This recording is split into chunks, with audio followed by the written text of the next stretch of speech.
12:24 del mediodía, 11:24 sí, están viéndonos desde el archipiélago canario. Vamos a analizar la actualidad en esta jornada de transición. Lo vamos a hacer con Pablo García, director de Divacons Alpha Value. Pablo, muy buenas tardes y bienvenido. Buenas tardes, Alma, y también bienvenido a ti al canal de Negocios Televisión. Muchísimas gracias, Pablo. Vamos a empezar con cómo estás viendo la jornada en el mercado. Está siendo una jornada, hoy sí que vemos que es un día típico de agosto, con movimiento estrecho, con indefinición en los índices y supongo que esperando a que pasen cosas, ¿no? Bueno, ya era hora que tuviéramos un día tranquilo, porque este mes de agosto está siendo tumultuoso, ¿no? Con esas subidas de volatilidad brutales que desde mi punto de vista fueron causadas por el currency trade, ¿no? Por el carry trade entre el yen y el dólar, que no tanto por esa supuesta posible entrada en recesión de Estados Unidos o por el retraso del recorte de tipos, o desde luego mucho menos por los resultados empresariales, que desde luego han tenido una muy buena factura. Hoy hemos tenido por lo menos el Riksbank, el Banco de Suecia, que ha recortado los tipos y que, como bien habéis comentado, parece que van a llegar sucesivamente más recortes de tipos, hasta 2 o 3 en este ejercicio, que es lo que más o menos se puede esperar también para la FED el 18 de septiembre, que podemos tener claramente este viernes en Jackson Hole al señor Jerome Powell, pues digamos, matizando, pero garantizando ese inicio de recortes de tipos que está descontado por el mercado. Y como no hoy hemos tenido pues el IPC sin ninguna sorpresa, el dato definitivo de julio de la eurozona, esperamos 2,6, 2,9 la subyacente, muy en línea y que tranquiliza desde luego un posible nuevo recorte de tipos por parte de Christine Lagarde después del inicio del recorte de tipos el 6 de junio. Pero es verdad que el consenso espera 4 recortes de tipos para Estados Unidos este año y tan solo 2 para Europa, lo cual empieza a ser preocupante, sobre todo por la debilidad de los datos macros de Alemania, por la ingobernabilidad con el liderazgo de Mélenchon, comunista clásico Mélenchon, como nuestro Santiago Carrillo, diríamos, en Francia, y que está haciendo ingobernable, ¿no?, con ese triunvirato en Francia con Le Pen y con Macron. Así que yo creo que a Christine Lagarde le queda una patata caliente y desde luego este dato de inflación por lo menos le da pie a que siga recortando los tipos.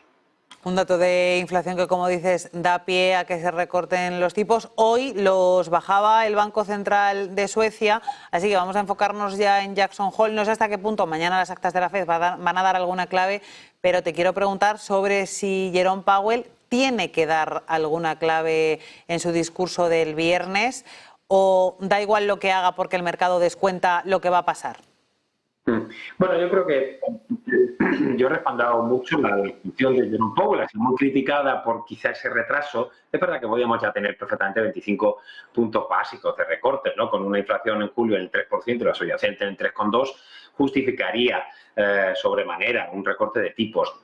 Pero su perfil es muy clarito y desde luego no es nada amigo de los traders, ¿no? Porque los traders preferían a un Trichet en Europa, que bueno, era un poco más caótico, o incluso a un Crispin, ¿no?, que nos decía que si habíamos entendido su mensaje es que no habíamos entendido nada. Entonces, provocaba mucho más volatilidad en los mercados. Y este aburrido, un tono cariñoso, Jerome Powell, nos marca muy bien, de forma muy esquemática y con su cuadro macro y su dot plot, por dónde van los tiros, con lo cual no va a cambiar en Jackson Hole en absoluto ese estilo. Lo que yo esperaría de Jackson Hole es claramente que, digamos, refuerce ese inicio en los recortes de tipos, que nosotros en Divacons Alpha Value no esperamos 50 puntos, ¿no? Yo creo que incluso eso podría hasta preocupar a algunos analistas, ¿no? Porque entonces puede ser que los datos de empleo, los datos de crecimiento vayan a ser peores y empecemos a especular.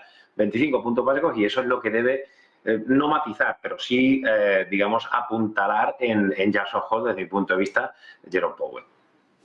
Te quiero preguntar también por la política de Estados Unidos. Continúa esa carrera hacia la Casa Blanca. Están los focos muy pendientes de esa convención demócrata, de las palabras de Donald Trump, de cómo Donald Trump se está posicionando y diferenciando en este caso de Kamala Harris. Vemos que Trump está enfocándose mucho en ofrecer claves en materia económica. Sin embargo, Harris no.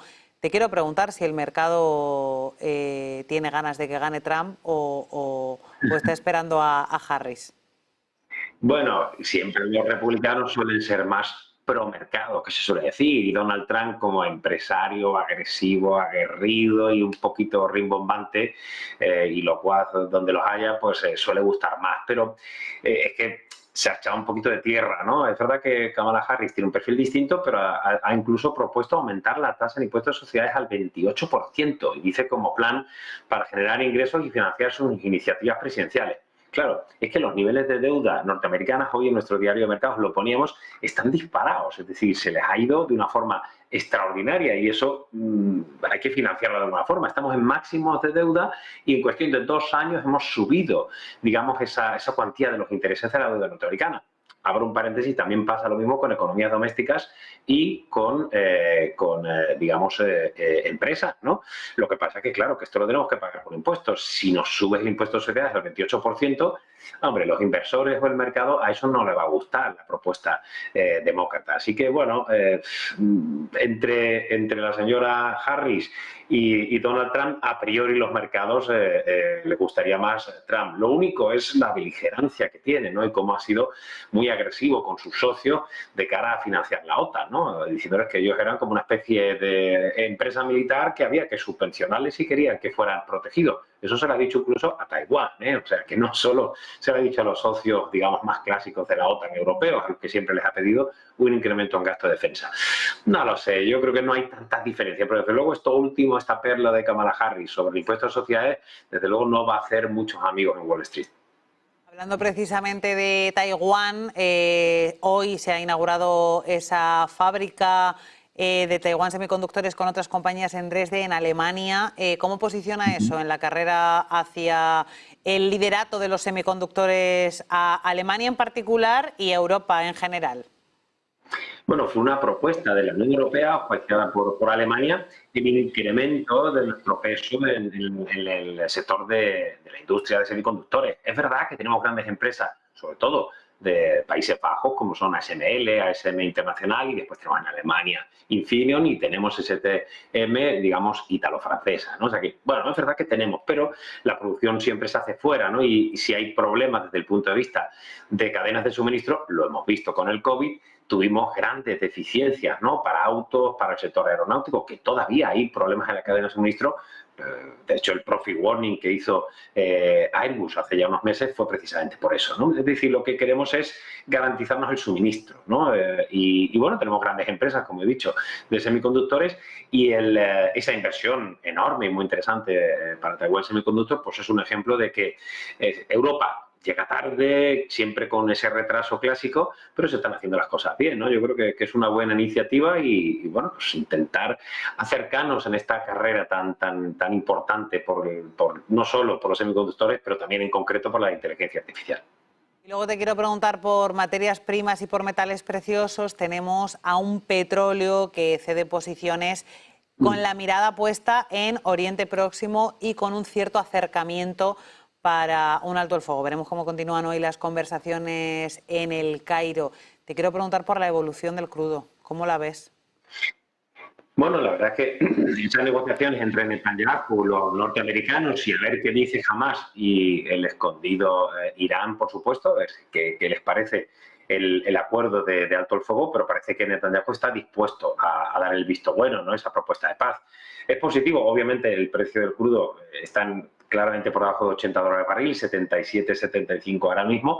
Hemos visto, ¿verdad?, ciertos repuntes de algunas materias primas que lo habían hecho muy mal hasta ahora, ¿no? Hemos visto incluso el aluminio subiendo un 3,38, hemos visto el cobre subiendo un 1,5, el níquel 1,79, o sea que ha habido una cierta recuperación de niveles, pero no olvidemos, por ejemplo, el mineral de hierro con caídas en el año del 31%. Pero algunos suelen mirar a ese tipo de movimientos de paz o de guerra, pero en este caso es más por la debilidad. En el segundo semestre, algunos esperamos que China tuviera más incentivos y que por ende pues tuviera una demanda más fuerte. De momento no está llegando. Entonces, en el caso de tanto hard commodities como soft commodities, lo estamos viendo, que están siendo mucho más bajo.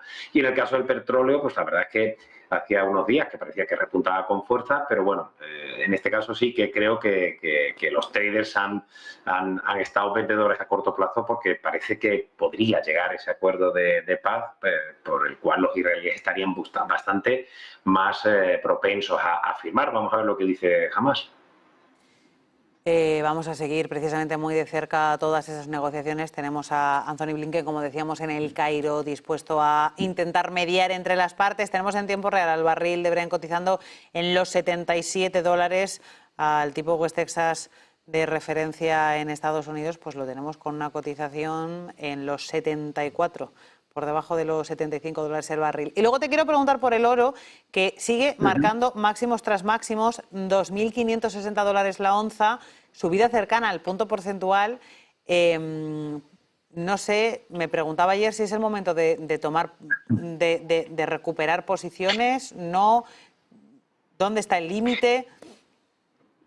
Para mí es una de las preguntas más complicadas de prever, porque algunos podemos pensar que el oro precisamente es un activo refugio, es decir, que cuando los mercados se ponen nerviosos, el oro sube, pero no ha sido así en absoluto en los últimos índices de mercado. Desde luego, para nada, cuando hemos tenido los mercados subiendo con volatilidad, precisamente el oro no ha funcionado. Y es justo ahora, cuando llega otra vez de nuevo el apetito por el riesgo, esta vuelta en nube, cuando el oro se va a máximo. Tampoco el entorno de divisas justifica, ¿no? La apreciación del euro. Algunos dicen, bueno, que el dólar se deprecia, entonces buscamos defensivos. No lo sé.